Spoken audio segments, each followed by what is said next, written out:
1943. Vous êtes un jeune soldat allemand. La formation de base est terminée. Vous savez marcher au pas, tirer et obéir aux ordres sans réfléchir. Vient le moment de l'affectation. L'officier vous dévisage.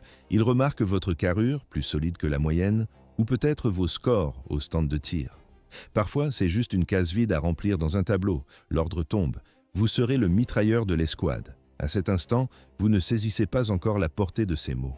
Vous ressentez même une certaine fierté. La mitrailleuse est l'arme la plus importante de toute l'unité allemande. Pourquoi cette distinction? À première vue, une arme de soutien, mais en réalité, le pilier central du combat. Les Américains et les Britanniques utilisent la mitrailleuse pour appuyer leurs fusiliers. Les Allemands font l'inverse. Toute l'unité travaille pour l'arme. L'escouade d'infanterie standard compte 10 hommes. Son cœur est une équipe de 3 soldats dédiés à la mitrailleuse. À l'image, une MG42 sur son bipied, prête à faire feu. Vous êtes le tireur, le numéro 1. Votre assistant, le numéro 2, s'occupe d'engager les bandes de munitions et d'aider au changement des canons brûlants. Le 3e homme, le pourvoyeur, transporte les coffrets de munitions et les tubes de rechange. Les 6 autres soldats portent des fusils Kar 98 à verrou. Leur mission est simple, vous protéger. Ils progressent sous votre feu de couverture pendant que le chef de groupe coordonne l'attaque.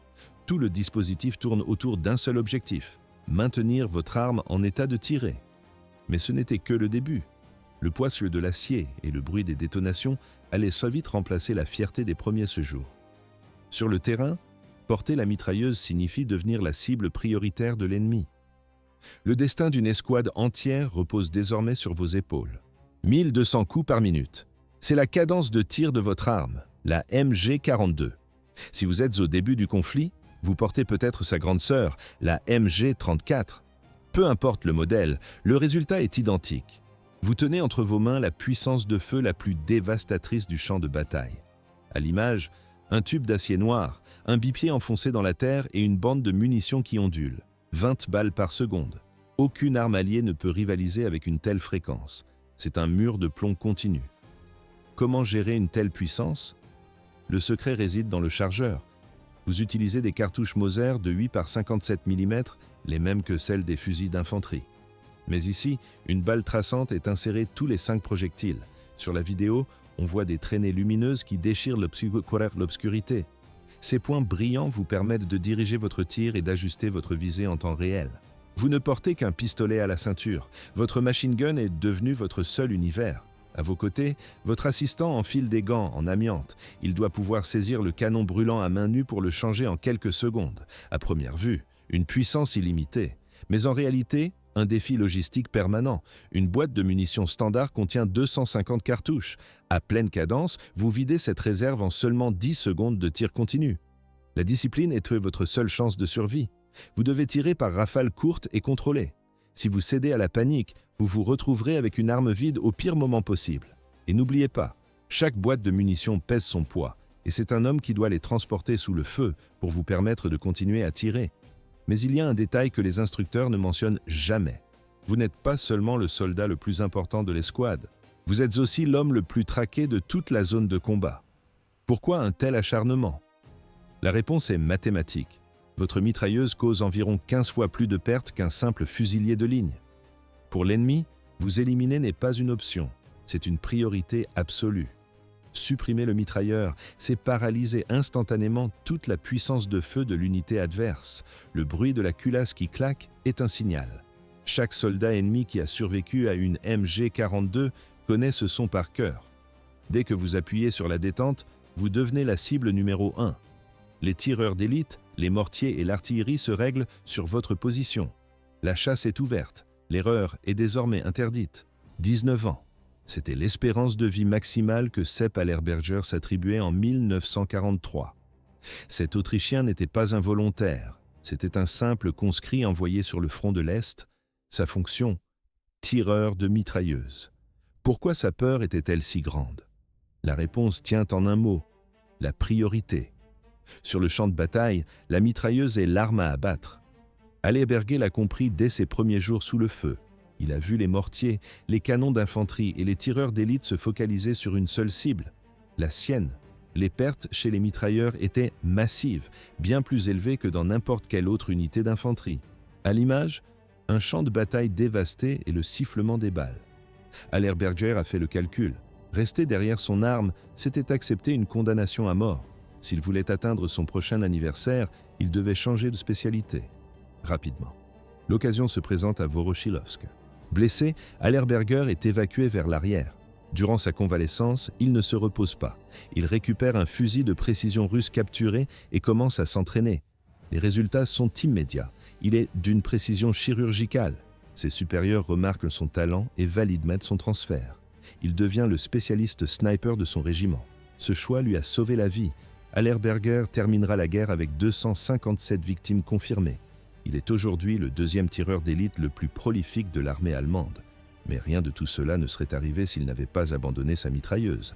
Mais comment les Alliés neutralisaient-ils ces nids de résistance? Ils ont créé des manuels spécifiques. Les films d'entraînement américains montraient une faille critique, le changement de canon. Même pour une équipe d'élite, cette opération prenait plusieurs secondes. C'était le signal de l'assaut. À première vue, une puissance de feu imparable. Mais en réalité, un angle mort tactique. Les soldats apprenaient à se disperser. Une cadence de tir trop élevée empêchait de couvrir une zone large. Les Américains pratiquaient la manœuvre de flanc. Pendant qu'un groupe fixait le tireur par un feu nourri, un autre contournait la position par le côté. Les Britanniques, de leur côté, utilisaient dans la tactique de l'assaut à 3 sections. La première section clouait les Allemands au sol, la deuxième frappait le flanc, la troisième coupait toute possibilité de retraite. L'arrivée des blindés a encore aggravé la situation. Pour un chef de char, une mitrailleuse n'est pas une nuisance, c'est la cible numéro 1. On entend le lourd grondement d'un moteur de char qui approche. Les équipages de chars avaient des ordres clairs. Dès qu'une source de feu automatique était repérée, le canon pivotait. Un seul obus suffisait à pulvériser le bunker.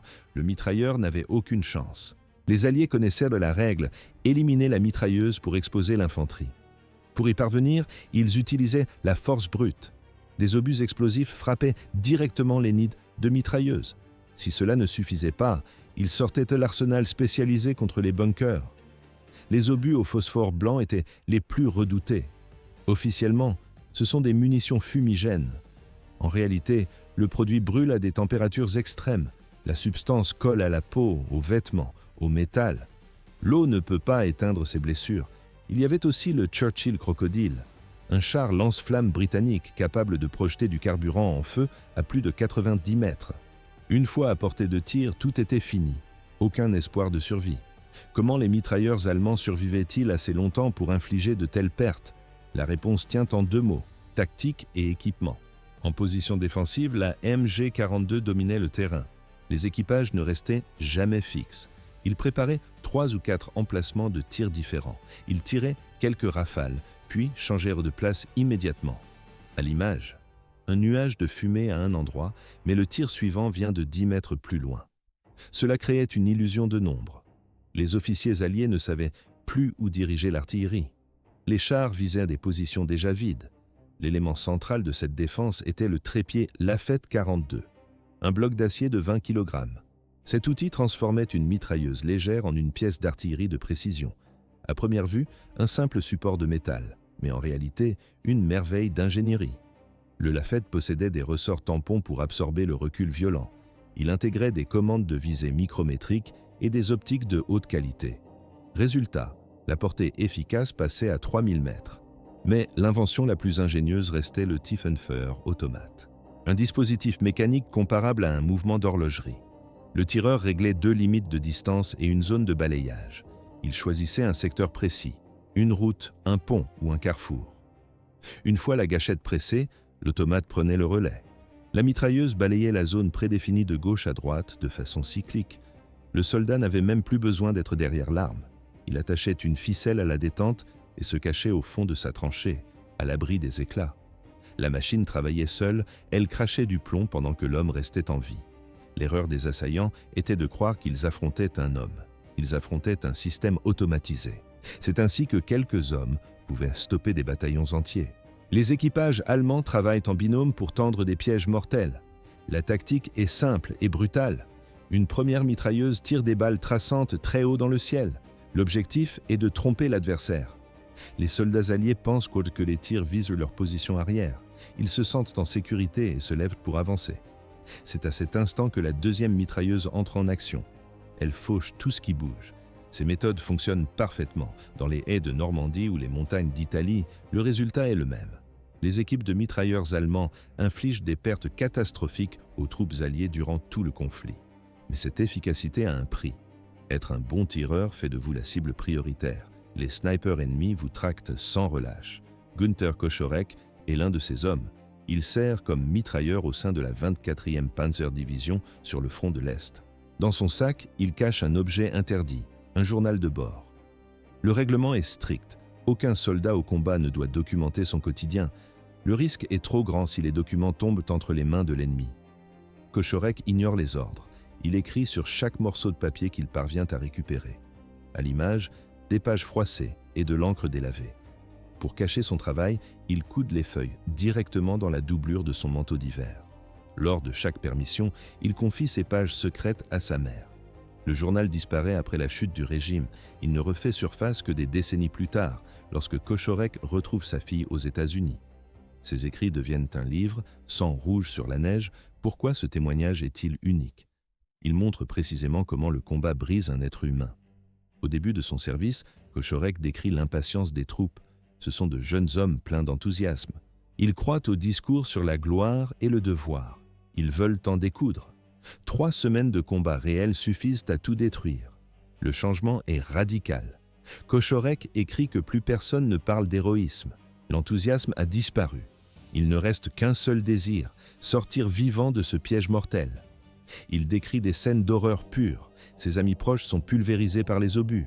D'autres s'écroulent, une balle de sniper dans la tête de manière totalement aléatoire. La peur se transforme. Elle devient de la haine, puis de la colère, puis un besoin de vengeance. Koschorek est blessé à 6 reprises durant son service. Il survit miraculeusement à la guerre.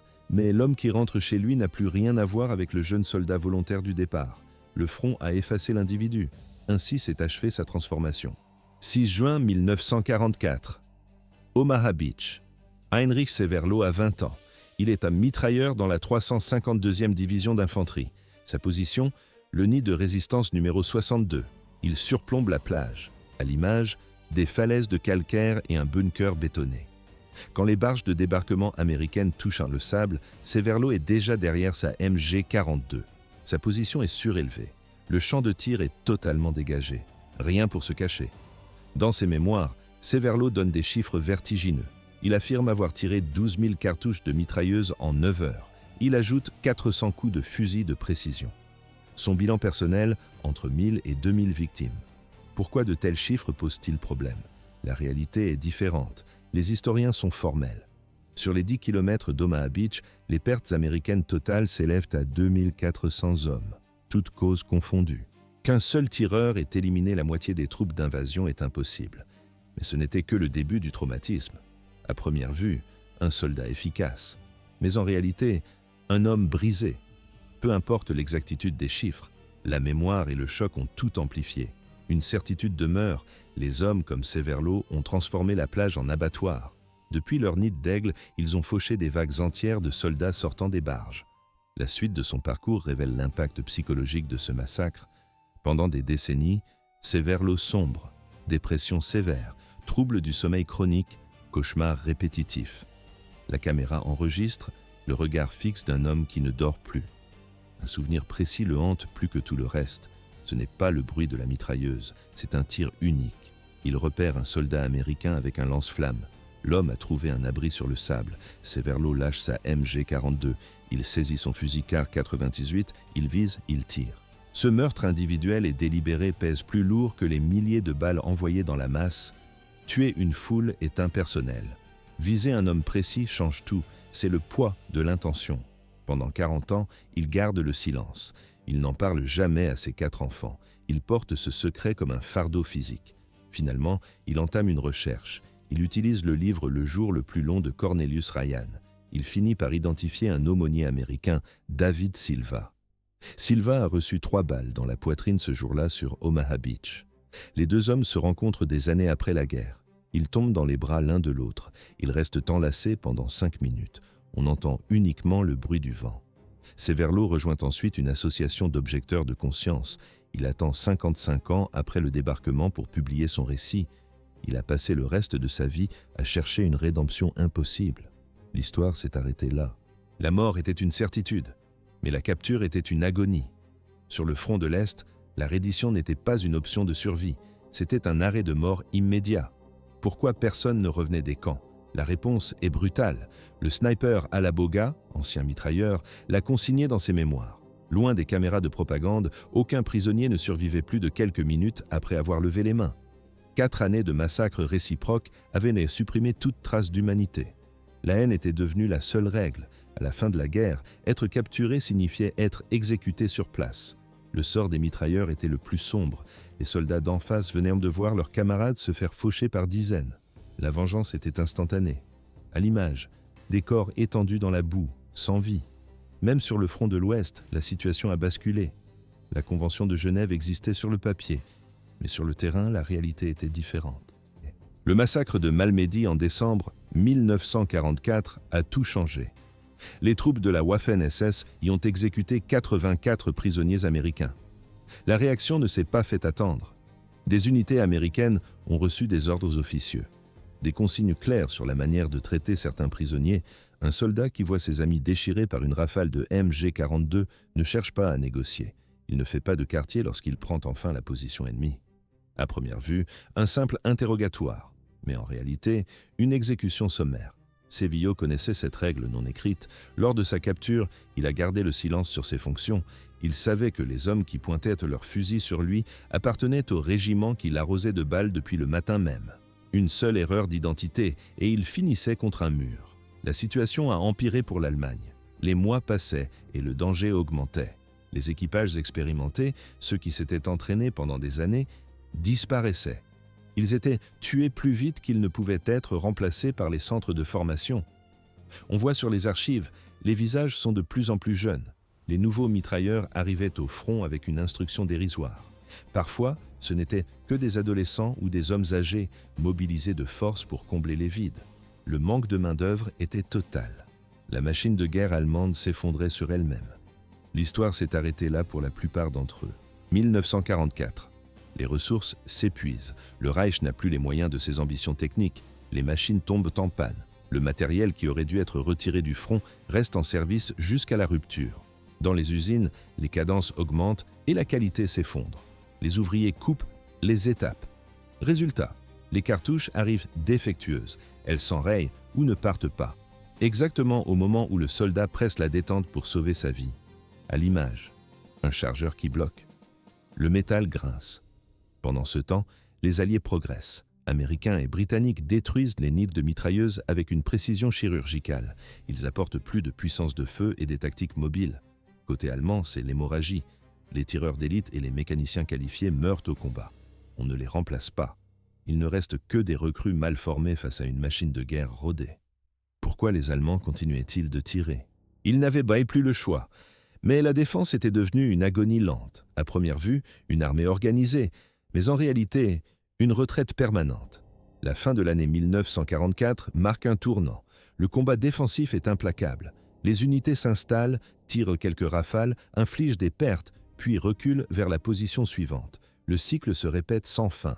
À chaque mouvement, des hommes tombent, les munitions manquent. Le système logistique est en ruine. Les canons chauffent, s'usent et se tordent plus vite que les usines ne peuvent en livrer de nouveaux. L'erreur était interdite, mais elle était devenue inévitable. Sur le front de l'Est, la situation est pire. La poussée soviétique est un raz-de-marée. Les soldats allemands ne se battent plus pour une victoire illusoire. Ils se battent pour éviter la capture par l'armée rouge.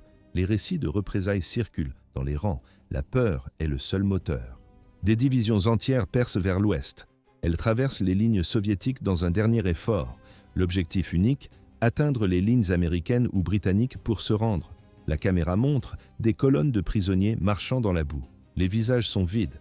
Au total, l'Allemagne a produit plus de 400 000 exemplaires de la MG42, un chiffre massif. Mais cela n'a pas suffi à changer le cours de l'histoire. Pourtant, l'ingénierie était exceptionnelle. Des versions modifiées de cette arme sont toujours en service aujourd'hui. On les retrouve dans les armées les plus modernes du globe. Plus de 80 ans après son apparition sur le champ de bataille, la silhouette de la machine reste la même. L'histoire s'est arrêtée là pour le régime, mais l'arme, elle, a survécu.